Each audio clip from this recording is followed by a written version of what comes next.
Hello বন্ধুরা, oil free chicken ভর্তা কে কে খাবে?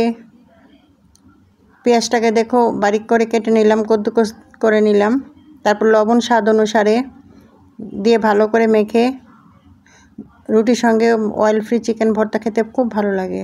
কাঁচা লঙ্কা, শুকনো লঙ্কা এগুলো শুকনো কুলায় টেলে নিলাম। নিলে খুব টেস্ট একটা সেন্ট হয়, খুব টেস্ট হয় খেতেও।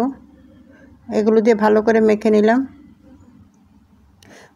লঙ্কাটাও যার যার যে যতটুকু ঝাল খাবেন সেই অনুযায়ী নেবেন।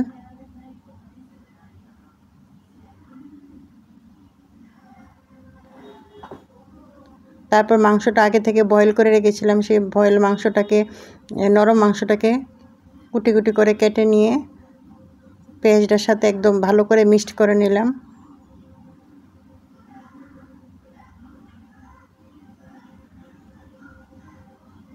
যাতে একদম পেঁয়াজটার সাথে মাংসটা একদম মিশে যায়।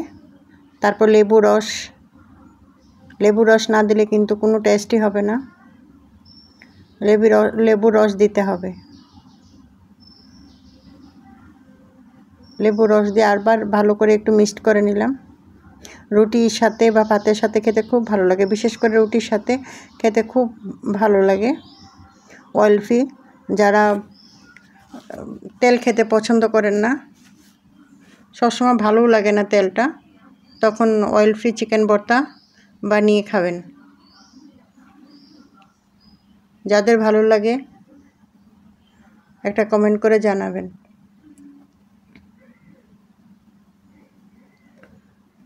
আজকাল বেশিরভাগই তেল ছাড়াই পছন্দ করে খাবার, তার জন্য আমি তেল ছাড়াই বানালাম। খেয়ে দেখবেন একবার।